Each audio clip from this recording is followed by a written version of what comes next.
યુવા જાગૃતિ બાઇક રેલીનું અંકલેશ્વર શહેરમાં આગમન થયું હતું. ચૌટા નાકા પાસે શહેર ભાજપના આગેવાનો દ્વારા સ્વાગત કરવામાં આવ્યું હતું, જે અંકલેશ્વર શહેર થઈ જીઆઈડીસી રહેણાંક વિસ્તારમાં પહોંચી હતી.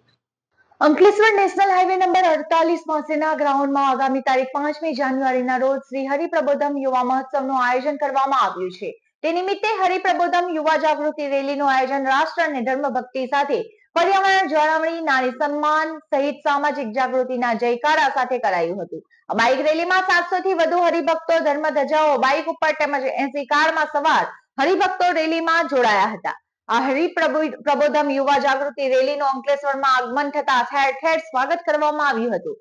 અંકલેશ્વર શહેર ભાજપના પ્રમુખ ધર્મેન્દ્ર પુષ્કરણા, નગરપાલિકાના પ્રમુખ લલિતાબેન રાજપુરોહિત અને શહેરના ભાજપના હોદ્દેદારોએ ચોટા નાકા પાસે યુવા જાગૃતિ રેલીનું ભવ્ય સ્વાગત કર્યું હતું.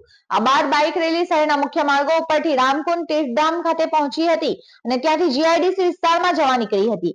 ઉત્સાહભેર રેલીમાં શિસ્તબદ્ધતાથી જોડાયા હતા. આ રેલીમાં ભક્તો દ્વારા blood donation, clean Bharuch, clean Ankleshwar, વૃક્ષો વાવો, પર્યાવરણ બચાવો, નશામુક્ત અને ડ્રગ્સ મુક્ત ભરૂચ, યોગ ભગાવે રોગ, યુવાન બચે તો દેશ બચે, યુવાન અભ્યાસુ અને બેટી બચાવો બેટી પઢાવો આવા અનેક મુદ્દાઓના સૂત્રોચ્ચાર સાથે બેનરો સાથે રેલી નીકળી હતી. જે રેલી નર્મદા મૈયા બ્રિજ થઈ ગરખોલ પાટિયા, ત્યાંથી ચૌટા નાકા, રામકુંડ થી પરત થઈ ઓએનજીસી બ્રિજ, મહાવીર ચોકડી, વાલિયા ચોકડી, માનવ મંદિર, ઠાકોરજીની હવેલી, Sardar park, golden bridge, ESIC hospital, garden city, Jaldhara society, Sardar park, Gattu ચોકડી, પશુપતિનાથ મંદિર, કાપોદ્રા ચોકડી, વાલિયા ચોકડી થઈ સામોરના હરિપ્રબોધમ યુવા મહોત્સવના ગ્રાઉન્ડ ખાતે પૂર્ણાહુતિ થઈ હતી.